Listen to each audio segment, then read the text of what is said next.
Olá, seja bem-vindo a mais um podcast Luz para as Nações. Não sabes, não ouvistes?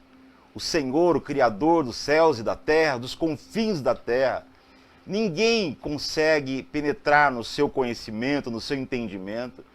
Toda a mente humana, por mais brilhante que seja, jamais consegue arranhar a sabedoria e a dimensão da onisciência de Deus. Ele dá força ao cansado. Sabe por quê? Porque ele não se cansa, não se fatiga. Amém. Deus, ele nunca se cansa, ele não se cansa de você. E ele dá força ao cansado, multiplica o poder ao que não tem nenhum vigor. Até os jovens se cansam, os adolescentes tropeçam e caem. Mas os que esperam no Senhor renovam as suas forças, subirão com asas como águias, correrão e não se cansarão, caminharão e não se fatigarão. Essa força que você precisa hoje, esse toque que você precisa na tua vida para mudar a tua história, está em Deus, revelado em Cristo Jesus. Onde quer que você esteja, cansado, abatido, receba essa palavra hoje. Amém. E seja edificado em nome de Jesus. Ele está aí pertinho de você. Amém. E pertinho de nós hoje no nosso podcast também está o pastor Casemiro Neto, mais conhecido como Pastor Neto. Isso. Essa simpatia de pessoa que veio nos prestigiar com a sua presença hoje. Deus abençoe a sua vida. Obrigado Amém. Pela sua presença aqui. Quem é o pastor Casemiro Neto? Eu agradeço pelo convite, estar aqui com a sua audiência. Amém. Né? E é um prazer estar aqui. Prazer é nosso. Também aqui conosco. Amém, pastora Nath. E estou muito feliz. Né? A gente serve ao Senhor, procura dar o nosso melhor para Deus. Né? E hoje eu tenho 2 meninas, uma de 10. Olha que bênção. A Daça, tem a Elisa, 17. Eu sou casado Deus abençoe com a família. Cláudia. Ô, Cláudia, Deus abençoe a vida de você, essa família abençoada, né? São elas que me conhecem. E o pastor disse que ele é o único, né? Ele é o bendito é o fruto entre as mulheres. E quem olha o pastor Neto assim, não tem como não se alegrar, né? Porque tá sempre sorrindo, né? Um semblante agradável, alegre. Isso aí foi um treinamento intensivo no meio dessas mulheres, pastor? Pastor, as mulheres, elas sugam o que nós temos de mais profundo, vamos dizer assim, né? Porque nós temos que ter paciência, as mulheres são vaso frágil, cada uma tem um temperamento, né? E a gente, como pai, como esposo, a gente trabalha esse carinho, trabalha o limite, né? Porque o papel do homem ali na família é um papel, né, de ser amoroso, mas de também ser disciplinador, né? Sacerdotal, né? Exato, de dar direção. Amém. É uma responsabilidade muito grande. E até nas minhas orações eu tenho pedido muito para Deus me dar sabedoria para eu poder ser o pastor delas. Porque Amém. Eu não sou só o pai, não sou só o esposo. Eu também sou o pastor delas. Um dia nós vamos estar junto com Cristo nas mansões celestiais e elas têm que estar comigo. Amém. Eu não posso ir sozinho e também elas não podem ir sozinhas.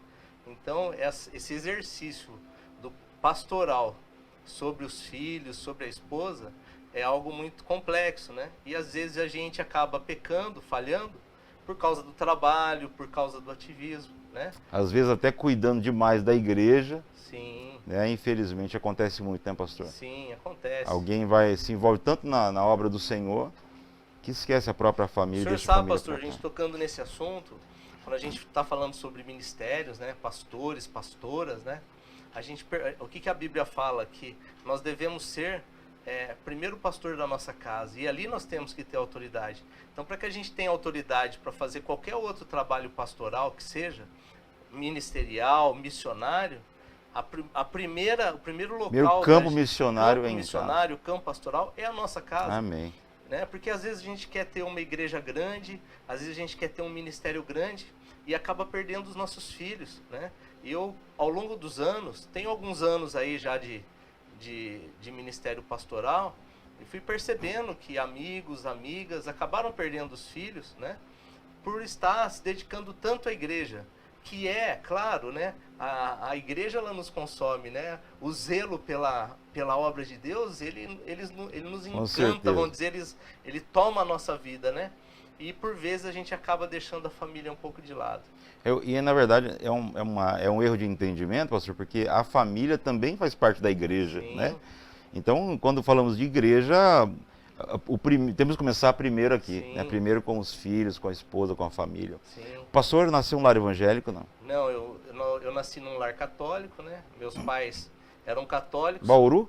Bauru. Sou nascido em Bauru, viajei um tempo aí para outras cidades, tudo, mas meus pais, lar católico, mas eram católicos. Quando eu me converti na Igreja Cristã Renovada, mas o pastor Lelo, né, que era o pastor da época, saudoso pastor Lelo, ele falava que, assim, que um bom católico dava um bom crente, né?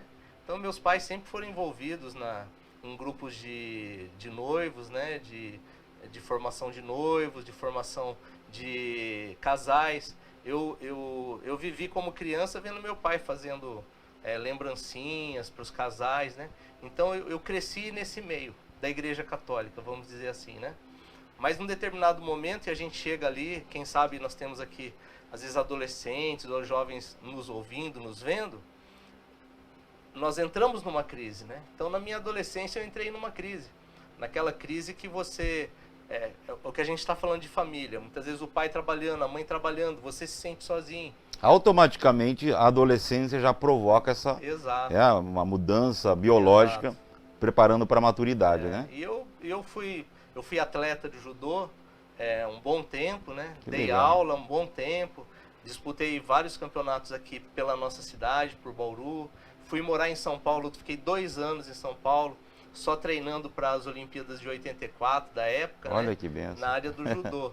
Então, eu acabei vendo muita coisa e foi bom a nível de ter experiências, mas por um outro lado foi ruim ao nível da gente conhecer o pecado a um nível que veio ser prejudicial para mim.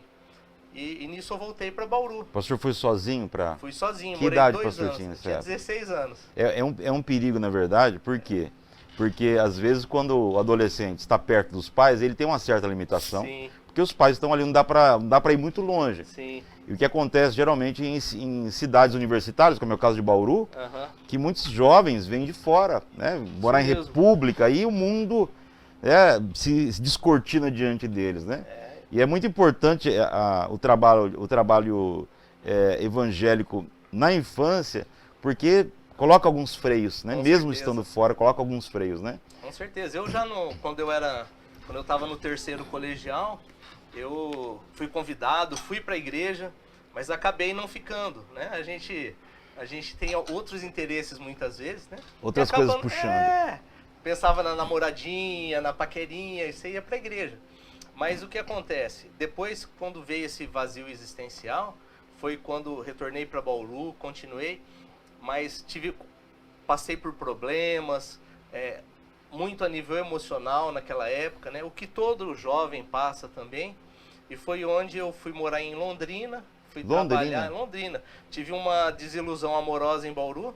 E foi para Londrina. Que lugar Londrina? Peguei a moto, tinha uma moto na época, e fui para Londrina. Mas eu não sabia que eu ia chegar em Londrina. Foi sem rumo? Não, eu peguei a estrada e fui indo. É um filme, embora. né? É um filme isso aí, filme. Né? Eu joguei a aliança, eu arranquei a aliança, joguei fora e peguei a moto, passei em casa, peguei uma mochila dessa que você coloca nas costas e fui embora para a estrada, sem saber para onde ir.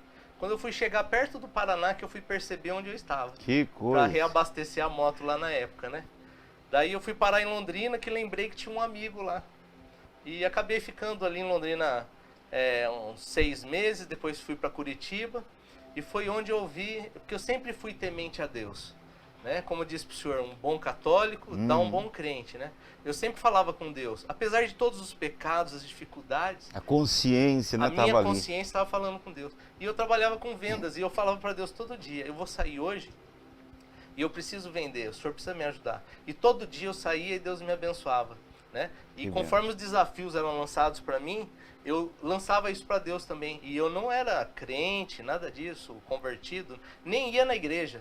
mas eu tinha consciência dentro de mim de que existia um Deus que estava sobre mim. Que coisa, isso é muito bom. E numa dessas situações que eu vim para Bauru, fui padrinho de um amigo meu de casamento, o Jefferson, depois ele vai ver esse vídeo.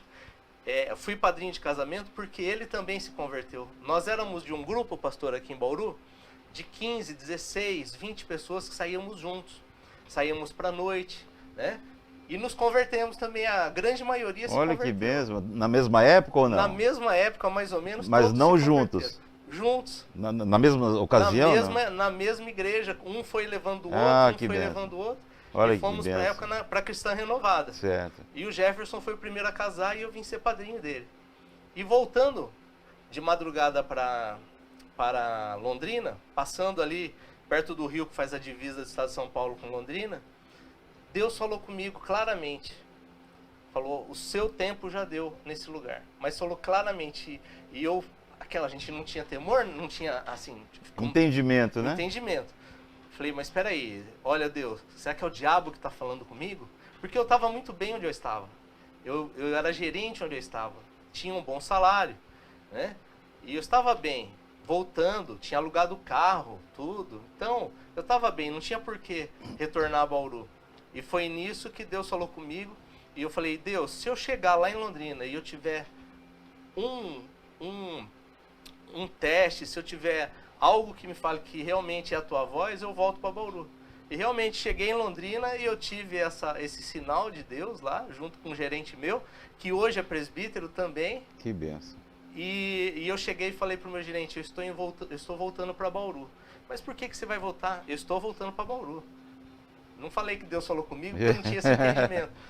E à noite eu estava em Bauru de volta, pastor. Que coisa. E uma semana depois eu me converti. Que benção. Isso, que idade o pastor tinha nessa época? Isso 93. 93, 7, 20, 27 anos, né? 27 anos. Mais ou menos, né? 93, 22, é isso mesmo, 29 anos.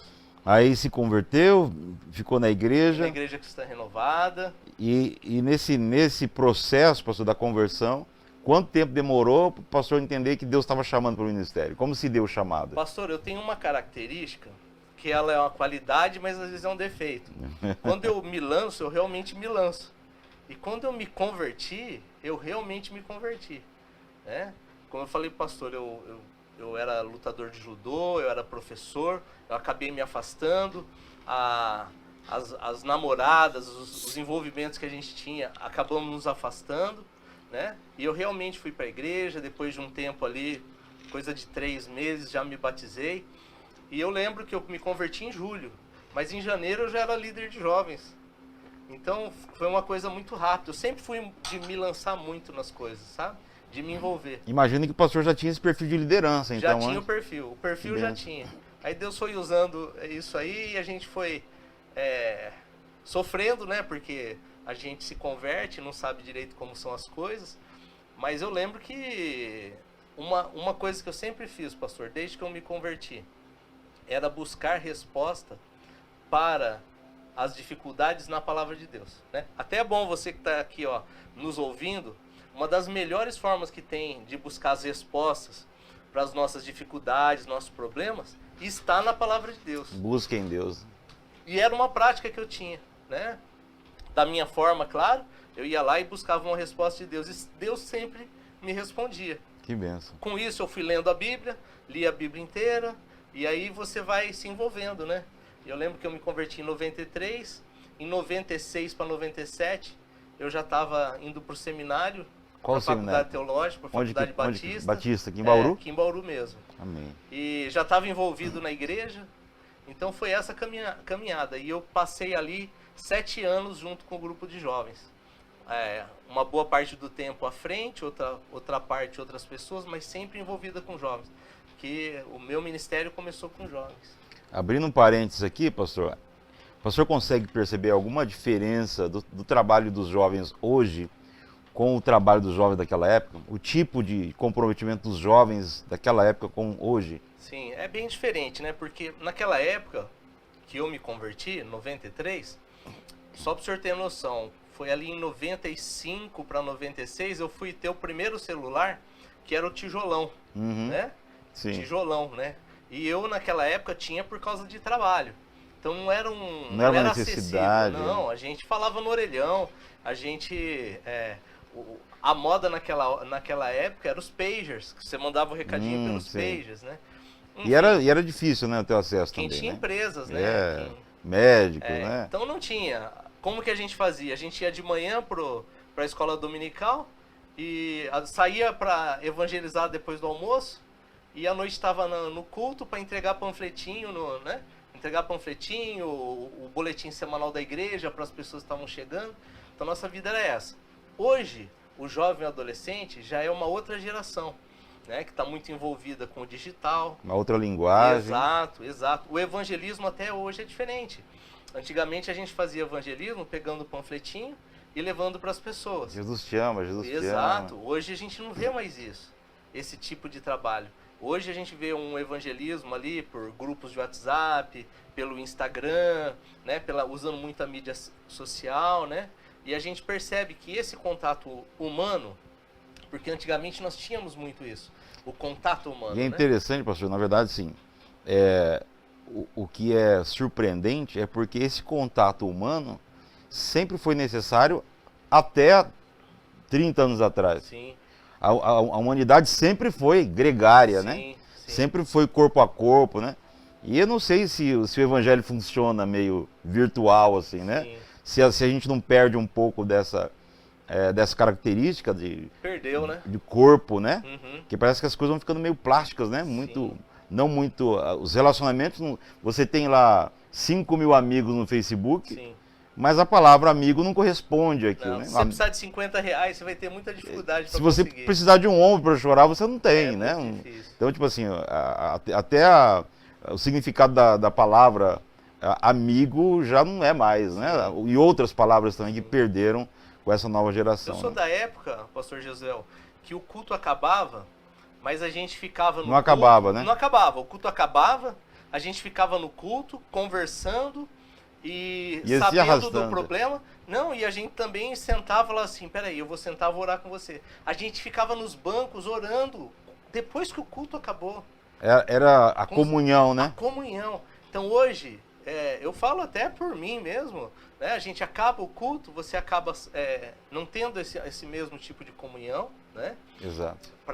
E acaba indo para casa. Até assim, aqui, pastor, eu acho interessante a gente fazer uma parte aqui, até para os pastores que estão conosco. Porque tem coisas que não vão voltar mais atrás, mas a gente precisa trabalhar isso, não é? Hoje, de repente, a gente vê às vezes uns cultos que são muito longos e as pessoas acabam realmente acabando e indo embora. E nós precisamos entender que a gente precisa dar um tempo para que a igreja, acabou o culto ali, vamos dizer, tenha um tempo de comunhão, tenha um tempo de conversa, tenha um tempo de relacionamento. Sou totalmente adepto a essa ideia, pastor, porque para mim a comunhão, vamos na igreja, porque nós temos que ir à igreja para ter comunhão com os irmãos. Mas o irmão já chega atrasado, não dá tempo de conversar. Isso mesmo. Né? O culto já começou e ali você não tem interação com ninguém. Você está ouvindo, está recebendo, está adorando. Terminou o culto, cada um entra no seu carro. E o pior, pastor, é que às vezes tem algum irmão que vai pegar um ônibus ou vai a pé, Sim. que mora na rua de baixo. Sim. Você nem sabe. Você vai, pega o seu carro, chega na tua casa. Você está lá já jantando, descansando, e escuta o bater no portão, o ônibus passando, é o irmão vindo da igreja. E, na verdade, a comunhão na igreja acontece na porta, na saída. Exato. Pelo menos, como nós não temos já mais aquele hábito antigo de visitar as pessoas, de jantar na casa das pessoas, é porque era tudo vizinho de porteira, no sítio, né? Todo mundo se conhecia.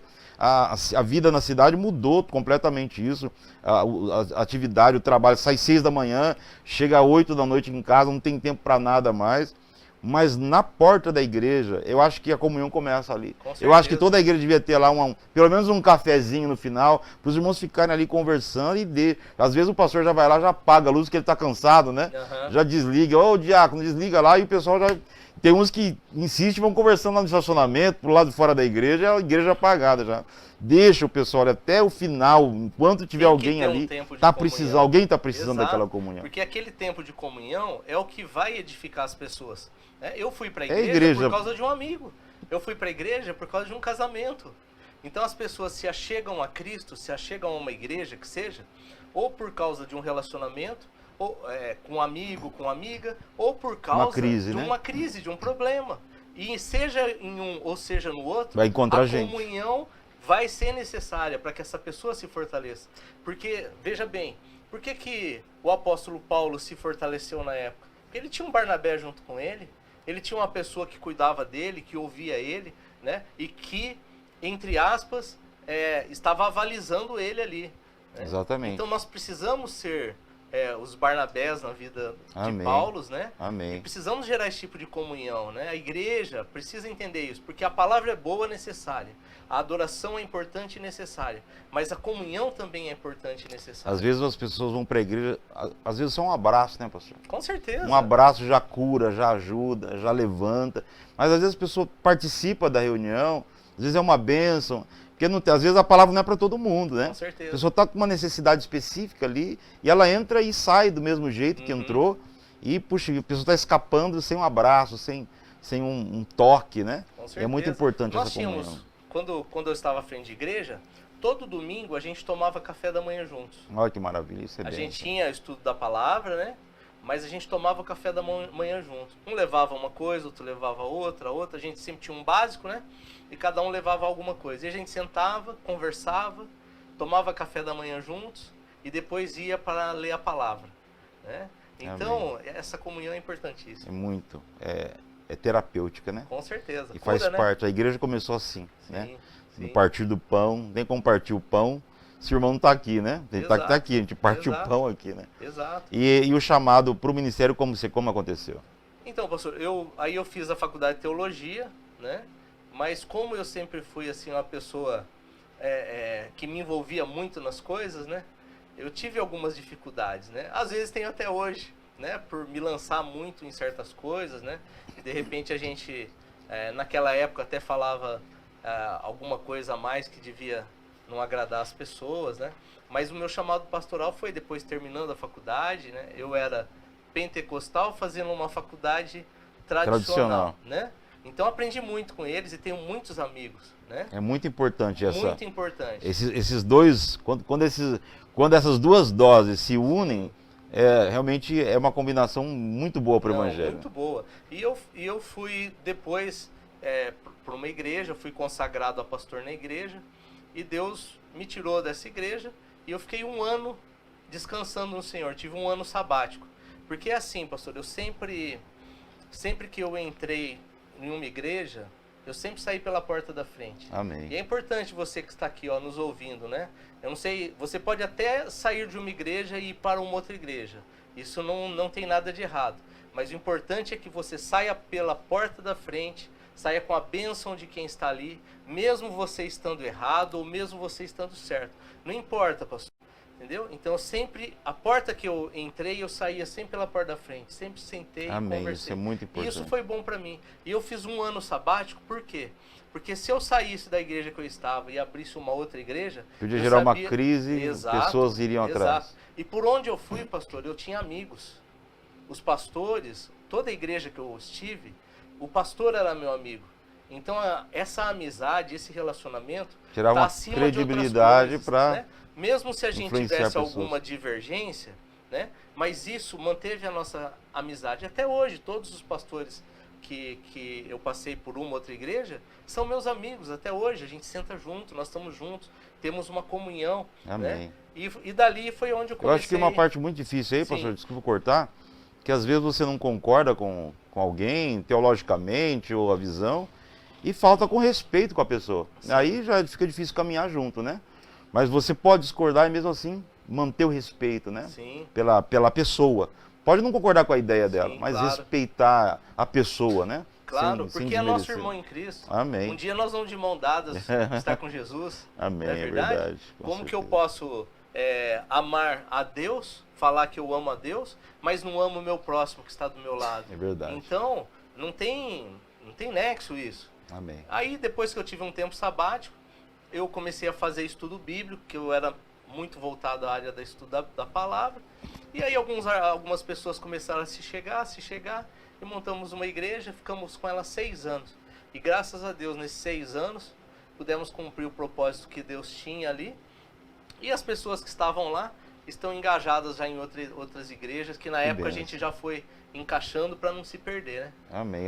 É a responsabilidade, né, pastor? Sim. Vai terminar um processo, termina certo, Sim. né? E depois disso o pastor teve um outro chamado, Exato. né? Que é o pastor, que é o chamado que o pastor está exercendo hoje, Isso. que é um chamado para fora, né? Um Exato. chamado social, um chamado de Exato. pastoreio, imagino, né? Exato. É um tipo de pastoreio diferente, né? Eu sempre, desde que me converti, fui envolvido com sociedade. Eu sempre vi a igreja, eu sempre vi ela como igreja fora das quatro paredes. A igreja é importante, ela influenciar a sociedade, né? E eu fiquei 2 anos, até não contei para o pastor, mas quando nós paramos aí o ministério, eu fiquei 2 anos trabalhando, fazendo uma pós-graduação no Esquadrão da Vida. Ah, no esquadrão, E o pastor trabalhando. tive ali uma experiência muito boa, aprendi muito Na lá. chácara ou na casa Na do pastor? chácara. Na chácara. Então à noite eu ficava lá com os meninos, né? E foi ali onde eu aprendi mais ainda a entender o ser humano, a compreender os problemas, Faz quanto as tempo isso? dificuldades. Isso já faz 9 anos. 9 anos. Isso. E foi o que me levou depois a entrar no Conselho Tutelar, que é onde eu estou Uma até coisa hoje. ligou a outra. O Esquadrão da Vida foi uma preparação para mim, para que eu pudesse estar hoje no Conselho Tutelar. Que eu estou lá estamos no 7º ano lá. 7 anos. Meu ministério hoje, é que nem eu falei para o pastor, ele não é dentro da igreja. Eu participo de uma igreja, do Ministério Produtores de Esperança, da Bispa Lúcia, do Apóstolo Dosimar, mas o meu ministério hoje, ele é mais envolvido com a sociedade, com as famílias que estão passando problemas em Bauru, né? Então é ali no Conselho Tutelar que eu estou exercendo o meu ministério, vamos dizer assim, né? Ah, que bênção. Maravilha. Na verdade, assim, talvez as pessoas tenham curiosidade para saber qual que é o trabalho que o pastor exerce no conselho, porque o Conselho Tutelar, ele é eletivo, né? Sim. É um cargo eletivo, né? Então, a cada quanto tempo? 2 anos? Cada 4 anos. 4 anos que tem as eleições. E o pastor está por 2 mandatos, então. Estou no segundo Está no segundo mandato. Isso. E qual que é a função? O que o pastor faz exatamente? Olha... O que faz um conselheiro tutelar? Olha, um conselheiro tutelar, ele basicamente vai zelar pelos direitos da criança e adolescente. Então, a criança e adolescente tem uma série de direitos. Vamos dizer, a saúde, a educação, ao social, a própria questão de profissionalização. E nós zelamos para quê? Para que os órgãos municipais dê essas condições para que as crianças e adolescentes tenham um crescimento. Então, basicamente, a gente atende pais, orienta pais, atende os adolescentes, orienta esses adolescentes, e a gente trabalha junto com os órgãos do município para que eles possam dar condições para que esses adolescentes e esses jovens, esses adolescentes, essas crianças, tenham o acesso à educação, tenham acesso à saúde, tenham acesso ao social, tenham acesso a tipo um programa Jovem Aprendiz, que é para preparar para o mercado de trabalho.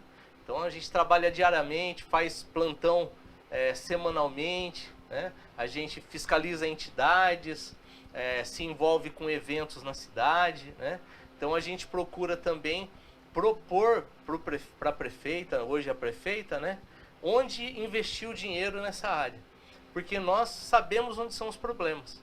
E aí o que a gente faz? A gente propõe, fala, ó, precisa mais vaga escola nessa região, precisa de mais curso de profissionalização. O conselheiro tutelar tem acesso direto à administração pública, à prefeita, sobre onde vai investir essa verba social. Existe uma verba social destinada para esse trabalho. Exato. Então, hoje em Bauru são quantos conselheiros tutelares? Hoje nós temos 2 conselhos, cada conselho tem 5 conselheiros. Então são 10 conselheiros. São 10 conselheiros. Para dar conta de toda a cidade. E não dá conta, não, né? Porque imagino que nós não. teríamos que ter o dobro de conselheiros. Existe um número certo? Seria o dobro hoje. O padrão técnico do que depende?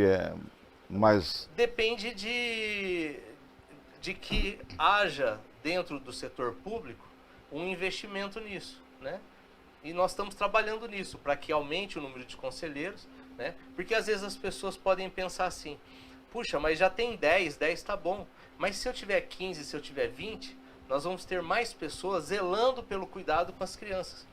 E é importante a gente abrir um parênteses aqui, pastor, porque a criança e o adolescente, eles têm prioridade absoluta em serviços públicos, né? Na formulação de políticas públicas e serviços públicos.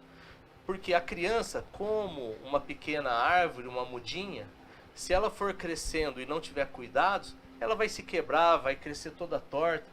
Mas se ela tiver o cuidado, o zelo, tanto dos pais quanto do poder público, ela vai crescer e vai ser uma árvore frondosa, né? E considerando que as crianças são a sociedade de amanhã. Com certeza. Né? Serão a própria geração, né? A próxima geração. Pastor, qual que é o maior desafio? Porque imagino assim que, para mim que sou leigo na questão do trabalho do conselheiro tutelar, eu imagino que o pastor tenha que intervir numa família, né? Como conselheiro tutelar, intervir na forma como a família está lidando com a criança, o adolescente. Sim. E eu imagino que seja uma barreira muito difícil de você penetrar ali, de você intervir, influenciar, porque a casa da família é o território deles, né? Exato. Então, tipo assim, o que eu faço aqui dentro é da minha conta. Exato. Então, imagino que o pastor tem alguns dificuldade nesse acesso às famílias. Eu vou fazer um parênteses para chegar nisso que o pastor falou. A igreja precisa de princípios. A igreja precisa de princípios. E o ser humano também precisa de princípios. Porque quando o ser humano, dentro de uma família, ele cresce com princípios, não precisa às vezes nem ir para a igreja. A pessoa pode não fazer parte de nenhuma igreja, mas ele tem uma família estruturada. E olha que interessante, a nossa Constituição, ela diz que a família é a base da sociedade. Então, quando nós temos famílias fortalecidas e estruturadas, nós vamos ter uma sociedade estruturada. Então, quando as famílias têm um princípio a ser seguido, as famílias crescem estruturadas. E onde a gente lida? Nas famílias que são desestruturadas, que ao longo dos anos cresceram sem princípios e sem valores. E vão repassando. E vão repassando. A gente chama um ciclo, isso é um ciclo, né? Ciclo vicioso, né? Exato. E a gente vai fazer o quê? Trabalhar para intervir nesse ciclo, para que esse ciclo seja quebrado e para dali em diante aqueles membros da família possam crescer com princípios. E a vida é mudada, a pessoa se transforma. Né? Não estou nem falando de cristianismo, estou falando... Tem nada de espiritualidade, só estrutura social mesmo. Estrutura social. Então o que acontece? Nós lidamos ali, pastor, às vezes com famílias, 1, 2 anos, né? Algumas famílias menos, então cada família tem uma resposta. Algumas mais rápido, algumas mais devagar. Mas a gente percebe que desde que a gente vá sempre fazendo as intervenções, mesmo seja um pouco mais devagar ou demore um pouco mais, há transformação. Então o que é importante? Que eu penso que isso é tanto para o conselho tutelar que eu trabalho, quanto para a igreja que as pessoas estão. É que seja feita intervenção. Não deixem as pessoas largadas. As pessoas precisam de uma coisa que se chama orientação. Aí é assim, né, pastor? A gente orienta as pessoas e a pessoa faz diferente daquilo que a gente orienta. Mas é importante a pessoa entender, quando ela cai, a gente está lá para que ela possa ser levantada. Tanto na igreja quanto fora da igreja. Amém. Então isso é muito importante, a gente orientar as famílias. Porque quando eu entrei no conselho tutelar, pastor, eu não tinha a noção de tamanha importância que uma orientação fazia. E eu orientava pessoas todos os dias e ainda não fazia. Não tinha esse discernimento. Passou um tempo, eu falei, peraí, eu estou orientando e algumas famílias mudaram. Então quer dizer que isso tem uma grande importância. Que a gente foca no que não está funcionando, né? E acaba Exato. Esquecendo aquelas que estão aproveitando Exato. o conselho. Então orientar, tanto na igreja quanto fora da igreja, é importantíssimo. Os pais que estão aqui conosco agora, que têm filhos adolescentes, né? Vai falar assim, puxa, mas é difícil orientar meus filhos. E é difícil mesmo. Nós precisamos nos preparar. Eu, como pai, eu tenho uma criança e tenho uma adolescente que já é quase jovem. Eu tenho que me preparar, eu tenho que ler, tenho que estudar, tenho que pensar no melhor decisão que eu vou tomar, no que eu vou falar. Quantos pais têm amaldiçoado seus filhos por falta de paciência, por falta de orientação? né? Então aí perde-se os filhos. E a pior coisa que tem, pastor Gesiel, é perder o filho. Você pode ganhar o mundo inteiro, você pode ser um pastor, você pode ser um profissional renomado, mas se você não conseguiu governar a tua casa, não vale nada. Perdeu tudo. Você perdeu tudo. Né? Então o que vale mais na nossa vida é poder ser referência para os nossos filhos e poder ajudá-los a ter um crescimento. E aí vai a orientação, aí vai a paciência, aí vai esperar que a sementinha vai germinar e que ela vai crescer. Então Amém. nós precisamos ter essa paciência e orientar nossos filhos. E na igreja é a mesma coisa. Quantas vezes, pastor Gesiel, a gente, né, orienta casais. E você vai lá, tem um pastoral lá com um casal. Tudo errado. Passa uma semana, o casal fala, é verdade, você tem razão, pastor. Pastora Márcia, você tem razão, tudo. Mas passa uma semana, a pessoa faz diferente. Isso nos decepciona, porque somos seres humanos. Sim. Porém, nós temos que, como pastores, nós temos que ter um discernimento de que nós vamos plantar a vida inteira. E de que a gente tem que estar com as mãos estendidas para qualquer momento que aquela pessoa precisar, nós estarmos ali. Né? Porque é assim, ao momento que a pessoa cai, fizer errado, ela vai gerar consequências do pecado, do erro dela, e vai se chegar na igreja, pedir oração e pedir ajuda para o Senhor. É importante essa postura da sabedoria, porque é interessante, pastor, que um pai, ele também foi filho, né? Sim. Ele é um filho, né? Mas ele passou por todos os processos. Infância, adolescente, juventude. E essa sabedoria da vida, quando você vai aconselhar um filho, por exemplo, você tem que se colocar no lugar dele. Sim. Porque você também já esteve lá. Claro. Né? Infelizmente, às vezes, os pais, por conta de falta dessa sabedoria, acabam lidando com os filhos como se fossem eles, adultos. Né? Isso mesmo. E é interessante, até tem uma questão psicológica, de quando você vai conversar com a criança, você se abaixar diante da criança, ficar na altura dos olhos dela, para você se colocar no lugar dela, a criança entende muito mais, né? Acaba tendo uma empatia e ajuda na comunicação. Infelizmente, essa sabedoria a gente acaba esquecendo, né? Parece que, que as culturas mais primitivas, os tribais, eles prezam muito mais por isso, né? Exato.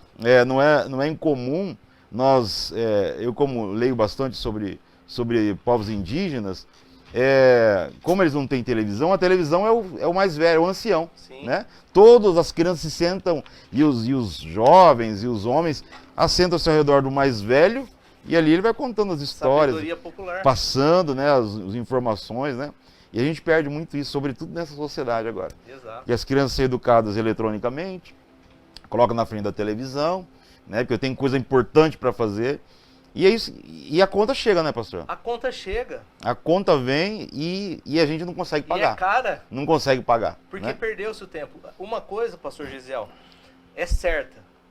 De que o tempo que foi, passou. Já era. Já era. Não tem. É só um milagre de Deus.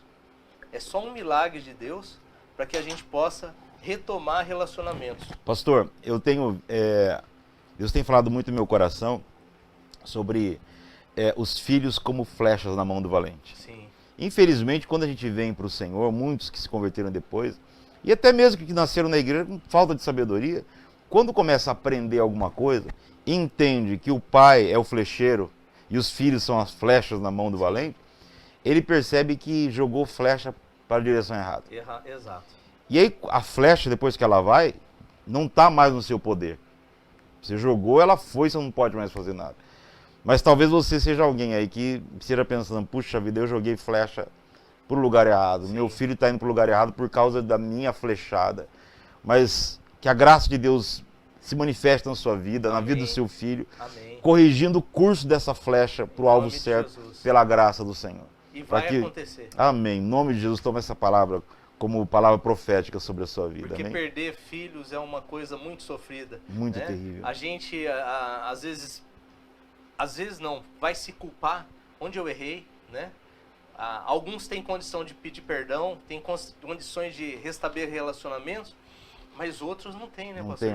Não tem como. Se perdem, né? Tem coisas que não tem mais como você refazer, né? Não tem. A própria Bíblia fala, né, que o pai contra o filho contra o pai, né? E há necessidade, Deus quer que esses relacionamentos sejam restaurados. Amém. Porque a família é a base de tudo. E se não for restaurado, aí que tá, o senhor falou para mim, onde você tem intervido, é nisso. Porque se essa família não for restaurada, ela vai multiplicar uma outra família sem estrutura. Vai passar o mesmo vírus. Exato. Porque da mesma forma que a pessoa foi ferida, ela vai ferir o que eu tenho, os eu te próximos. dou. Vai passando. Exato. Vai ferir o próximo. O próximo vai ser o marido, a esposa, vai ser os filhos. Porque nós somos, e é importante a gente ter essa noção de que em casa nós somos uma pessoa e de que fora de casa nós somos uma outra pessoa. Não quer dizer que nós temos caráter diferente, nós temos personalidades diferentes. Não, é que em casa a gente consegue ficar de chinelo, consegue ficar de bermuda, a gente consegue falar, consegue relaxar, é o nosso refúgio. E quando nós estamos fora de casa, nós estamos, entre aspas, no nosso campo de batalha. Nós estamos ali servindo, trabalhando, produzindo, buscando financeiramente recursos para cuidar da família. Mas quando a gente chega em casa, a gente relaxa ali é o neto, ali não é o Casimiro, ali é outra pessoa. Era para ser um lugar de paz, né, pastor? Exato. Refazer as energias. Exato. Preparar, lidar com a célula mãe da sociedade, isso né? mesmo. Pastor, eu imagino que o trabalho do pastor seja lidar com as famílias mais complicadas, né? Porque onde tem uma criança abusada de qualquer forma, Sim. eu imagino que ali é um passo antes do inferno, né? Sim. Porque uma criança totalmente indefesa. Interessante que hoje a gente, como a internet se mobiliza quando vê um animal, né, sendo maltratado, né? Lógico que todos os animais devem ser bem tratados, mas sobretudo o ser humano, né? Quando você vê o ser humano, e às vezes isso parece que é tão comum que às vezes já não afeta muito, não choca tanto quanto ver um animal, né? E imagino que o pastor tenha lidado assim, como conselheiro tutelar, com as famílias muito complicadas. E como essa família já está quebrada, né, desestruturada, qual é o principal fator que o pastor entende, talvez a miséria, os vícios, a criminalidade, pela experiência que o pastor tem tido nesses quase 8 anos, né? Qual é a principal causa da desestruturação dessa família? Olha, pastor, quando a gente olha para a desestruturação da família, a gente percebe que ela é cultural. Ela não tem nem a ver com a questão financeira. Porque tem muitas pessoas que são simples, mas são famílias que têm princípios, que moram na comunidade, mas que a família tem princípios. E tem famílias muito abastadas que não têm princípios, né? Então, não tem... Claro, quem é o pobre tem um sofrimento maior. Característico tem, ali. característico, tem. Uma vulnerabilidade maior, tem. Porque não teve o acesso que aquela outra família teve. Mas quando essa família simples e se estrutura com princípios, ela cresce. Ela sai da vulnerabilidade, não digo só social não, vulnerabilidade de estrutura, de princípio mesmo, e ela consegue olhar para o futuro. Então o que eu percebo, e é uma coisa que eu sempre falo para pais, né? Falo, olha, pense nos seus filhos. Restabeleça o seu relacionamento, porque é importante o relacionamento do casal, do marido com a mulher. Porque os filhos fotografam os pais. Os filhos vão estar olhando o que os pais fazem e reproduzir, vão replicar aquilo. Então, quando os pais se acertam, se alinham, os filhos se alinham, né? Não perde os filhos, pode perder por um tempo, mas depois esses filhos vão ver que houve um realinhamento. Amém. Então, a grande dificuldade que a gente lida é a questão cultural da família, né? E aí eu vejo que a igreja tem um papel fundamental, né? Não em salvar, vamos salvar para Cristo todos os bauruenses. Não é disso que eu estou falando. O papel é o de orientação. O papel é de trazer luz. Colocar as balizas. Exato. Luz na escuridão. Amém. Né? Balizar aquilo que está largado. Né? Alinhar, ser nível, né? Ser parâmetro. Para que essas famílias possam se estruturar. Então a igreja, independente se a pessoa vai ter vai ser salva, não vai? Ela tem que ser a porta aberta, ela tem que ser o braço estendido para cuidar dos mais vulneráveis. O pastor não acredita que a igreja ela procura cuidar muito da própria comunidade, dos que já entraram, Sim, sem muito se preocupar com o entorno dela. sim. Tipo assim, quer ser ajudado, quer ser abençoado, então vem para minha igreja. É isso mesmo. Porque parece que fica assim mais uma questão centralizadora, né? É o vinde ao invés do ide, né? Exato. O pastor, é interessante que às vezes a igreja está inserida numa comunidade e ela não consegue influenciar. Às vezes os membros da igreja são de outros lugares, né? Sim. E ela não consegue falar, não consegue comunicar com o entorno dela, né?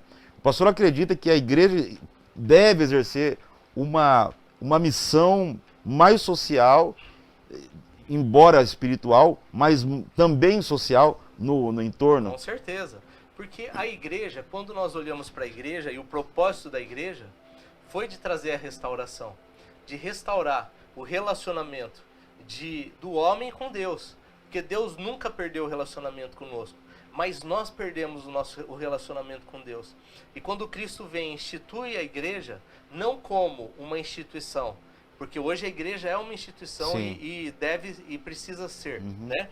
Mas ele institui a igreja como governo para trazer luz para a escuridão, luz para as nações. Isso mesmo. Amém. Então nós precisamos trazer luz nas comunidades, para a vida das pessoas, para a vida daqueles que precisam. Essa é a nossa função como igreja.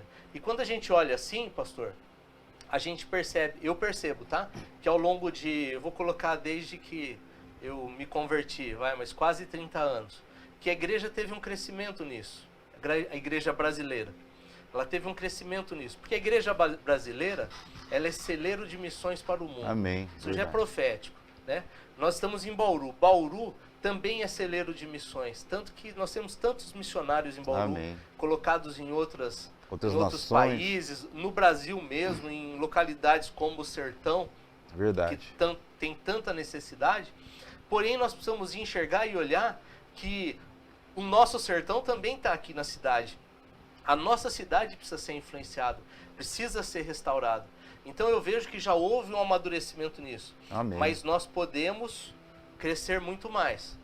Por onde nós podemos, pastor? E eu entendo assim, que Bauru é a terra do Espírito Santo. Que Bauru é um local onde as pessoas são restauradas. Mas a gente ainda tem índices sociais que são muito altos. Tudo bem que nossa cidade é uma cidade muito grande, 400 mil habitantes, mas poderia ser menor. Nós poderíamos ter índices mais baixos na área de roubo, de furto, até de assassinatos. Mas só para o senhor ter uma noção, praticamente dia sim, dia não, nasce um bebê de uma adolescente, menor de 18 anos. Um dia sim, dia não. 15 por mês, mais ou menos. No ano, 180. Então, para mim, esses índices são altíssimos. E eu questiono todos os anos esses índices, né? Porque para mim são altíssimos. Mas eu acho que a igreja tem que entrar nessa área de orientação. Porque essas famílias são famílias que se desestruturaram, que provavelmente essas meninas não tinham relacionamento com os pais, digo, de amor, de carinho, de afeto, e foram buscar em outras pessoas. Então é muito alto. Praticamente um outro índice, só para o senhor ter noção, semanalmente se bebês vão para serviços de acolhimento, que nascem na maternidade e vão para serviços de acolhimento, porque a mãe foi negligente, não fez pré-natal correto, é usuária de droga. Então nós como igreja precisamos estar nisso. Nós temos na nossa cidade pessoas que são andarilhos, pessoas que são de rua, né? Que eles têm a opção de morar na rua. Mas eu tenho certeza que quando a igreja levar algo a mais, além de uma cesta básica, de um marmitex, é importante? É importante. Mas nós precisamos levar direto a orientação. Na raiz do problema. Né? Precisamos ouvi-los, sentar, ouvi-los, conversar, né? Porque essas pessoas, pastor Gesiel, não tem um ombro para se encostar. Eu já trabalhei com com pessoas, moradores de rua, e você encontra ali pessoas ricas. E não digo só rica de dinheiro, não. Pessoas ricas pessoalmente, mas que tiveram uma desilusão e não conseguiram se levantar. E estão ali, tem questão social, mas tem a questão espiritual também, que precisa ser tratada. Sim. Né? Então eu penso que os níveis em Bauru, os níveis sociais, até os níveis de educação, quando a gente olha para a nossa escola, né, as pessoas falam, é uma escola boa, tudo, mas o parâmetro é um parâmetro que não é bom, porque o Brasil não está num parâmetro bom de educação, e a nossa cidade poderia ser muito melhor em educação. E cabe aí o envolvimento das famílias, dentro das escolas. Existe um campo muito grande de atuação, né? Bauru é grande, a cidade é grande, tem muitas famílias vulneráveis, mas também tem muita igreja que eu creio que, recebendo um pouco de orientação, pastor, poderia fazer muito mais, né? Com certeza. Eu me lembro, eu cresci na igreja e nós tínhamos a EBF, Escola Bíblica de Férias. Sim. Não sei se o pastor já conheceu. E quando nós íamos para a igreja, para a EBF, meu pai lotava a belina dele de criançada da rua, que não era na igreja, né? Mas até hoje, isso passaram-se algumas décadas, e nós encontramos a semente daquela época, germinada, os frutos daquela época. Daquela geração. Colhidos hoje. Pessoas talvez nem se converteram, né? Mas olha, o seu Facundo me levava, nós íamos daquela belina cheia aí para a igreja e ouvíamos as historinhas. Então, de alguma maneira, aquelas famílias, tendo talvez um pequeno acesso à palavra de Deus, alguns ensinos ali, já são sementes que podem abrir novos horizontes, né? Eu não quero que os meus filhos vivam aquilo que eu vivi. Já vai abrindo os olhos, né, para uma nova realidade e vai mudando a sociedade. Né? Porque a palavra de Deus, né, pastor, ela não é escravizadora, ela não é doutrinária, ela é libertadora. Não é para que as pessoas, como tem um grupo de pessoas que falam, não, vocês são manipuladores, vocês são de mente fechada. Pelo contrário, a palavra de Deus é libertadora. Amém. Ela é o princípio. E se as pessoas seguirem o princípio, elas vão ter vidas estruturadas. Então o que nós precisamos aqui na nossa cidade? Precisamos trabalhar os princípios da palavra de Deus para que a nossa cidade se estruture nisso. Porque nós temos muitas igrejas em Bauru, pastor. Se cada um fizesse um pouquinho, pastor, um pouquinho a mais, né? Sim. Claro que as igrejas já fazem, pastor, um trabalho social que o governo não consegue fazer. Com certeza. Né? Por menor que seja a igreja, por mais carente que seja uma igreja, ela faz o que o governo não consegue fazer. Com certeza. Né? E o governo deve muito para a igreja, sobretudo na pandemia, o que as igrejas se mobilizaram para socorrer as pessoas, é muito bom. E um pouco mais dessa abertura, eu citei a EBF, porque a EBF era justamente um trabalho missionário, que envolvia as crianças. Nós tínhamos que levar visitantes para a igreja. Então cada visitante valia ponto. Então nós queríamos levar todo mundo. Por isso que meu pai enchia a belina, porque nós azucrinávamos na cabeça dele para levar todo mundo. E a molecada que gostava de ir. Não tinha celular na época, né? Então todo mundo queria participar de alguma coisa. Então era um trabalho para fora. Vamos trazer quem está de fora para dentro. E ali eram 3 dias que realmente mudava a vida das crianças, né? Impactava. Maravilhoso, né? Então, às vezes as igrejas fazem um cercadinho em volta, né? Igual a igreja de Jerusalém, tá tão gostoso aqui que não queremos que ninguém entre, né? Sim. Quase assim, proibido visitantes, né? Para não atrapalhar o nosso sossego aqui. Mas é para ir para fora, até que veio a perseguição e, né, o negócio se espalhou, né? Sim, e o propósito de Deus é esse, né? Já falávamos ontem aqui, Gênesis 12, quando Deus chama Abraão, em ti serão benditas não é só vocês, vocês não são os reis da cocada preta, né? Vocês foram chamados para abençoar as nações, todas as nações da terra, todas as etnias da terra precisam ser alcançadas, né? Porque a pessoa, quando está num princípio de Deus, pastor Gesiel, ela prospera, mesmo não querendo, o casamento melhora, os filhos melhoram. Tudo, a luz, vai, né? Vai ter problema? Vai, porque Jesus já tinha dito um princípio, olha, tereis no aflições. mundo vocês vão ter aflições, né? Mas sede fortes, sede fortes. Então quando a gente entra no princípio, isso muda tudo. E falando da igreja, eu acho importante assim, pastor, Jesus comparava a igreja com o corpo de Cristo, né? Então, quando o senhor acabou de falar que a igreja, ela traz, ela acaba ali, ficando ali, é tão bom estar ali, que ela fica ali, acaba não se abrindo. Fica tão bom. Ela está cumprindo, de repente, a função dela de membro. Ela está sendo o dedo, ela está sendo a unha, pode estar até sendo o braço, não é? Mas o que acontece, e é uma visão que eu sempre trago para amigos, pastores, pastoras, nós precisamos mover o corpo de Cristo. Isso não é simples, né? Então nós precisamos mover o corpo de Cristo. O que é isso? É juntar a função de cada um e usar em benefício para o próximo. Amém. Esse é o propósito, mover. Amém. Porque o senhor tem uma função aqui, que é diferente da função de um outro pastor. Então nós precisamos entender e respeitar cada membro do corpo de Cristo. Respeitar o pé, respeitar a mão, respeitar a orelha, respeitar a boca. E a Tá Bíblia... tudo interligado. Exato, né? tudo interligado. Então qual que, se eu for falar hoje, qual é o grande desafio para a igreja de Bauru? É mover o corpo de Cristo. Porque entendo que as igrejas estão cumprindo a sua função. Estão cumprindo a função para a qual foram chamadas. Amém. Mas agora elas precisam se mover em favor de algo maior. Que não é o dedo, que não é o pé, é em mover todo o corpo. Para que o corpo de Deus, né?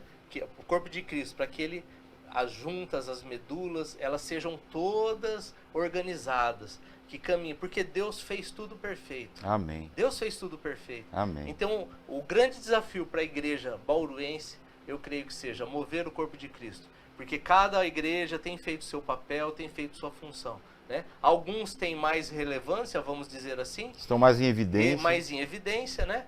Mas a própria Bíblia fala, né? Que os que se encontram, que se acham mais importantes, que respeite aqueles membros que, entre aspas, não são tão importantes, mas nós sabemos que para Cristo são. O pastor já teve um pelo encravado? Já. É só um pelo. Mas o corpo inteiro para por causa daquilo, né? E uma pedrinha que nem se vê dentro do rim. Já pensou?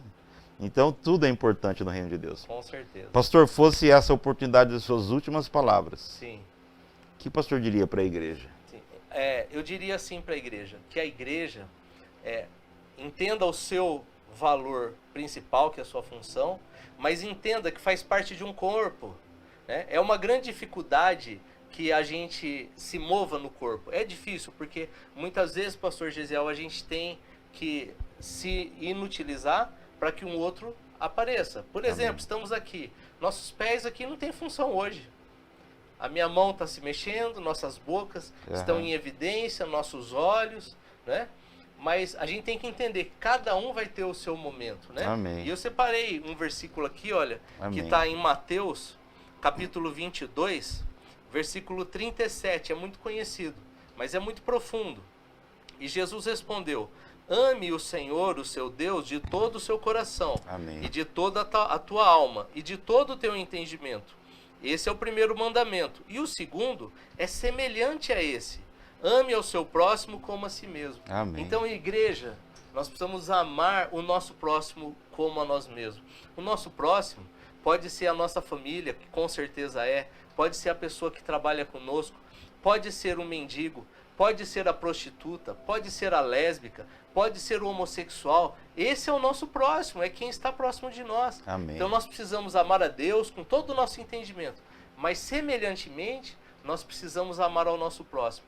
E quando nós amarmos o nosso próximo, pastor Gesiel, nós vamos transformar o que está ao redor da nossa vida, da nossa família, e Bauru será restaurada, transformada. Nós vamos ver os índices baixarem. Amém. Não vai ter tanta gravidez na adolescência. Amém. Não vai ter tanto furto, tanto roubo. Nossa educação vai melhorar. Nós não vamos precisar, vamos ter mais empresas. Não vamos precisar ficar dando cesta básica para os outros, porque as pessoas vão ser prósperas. Amém. E é isso que por isso nós precisamos amar o nosso próximo. Amém. Como a nós mesmos. Eu creio, você crê? Amém.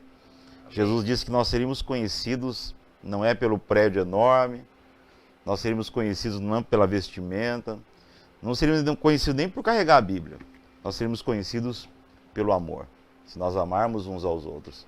Podemos orar com as pessoas? Claro, pastor. Amém. Pode orar, então. Senhor, em nome de Jesus, nós queremos te louvar, Pai, por esse tempo precioso que estivemos aqui. Amém, Senhor.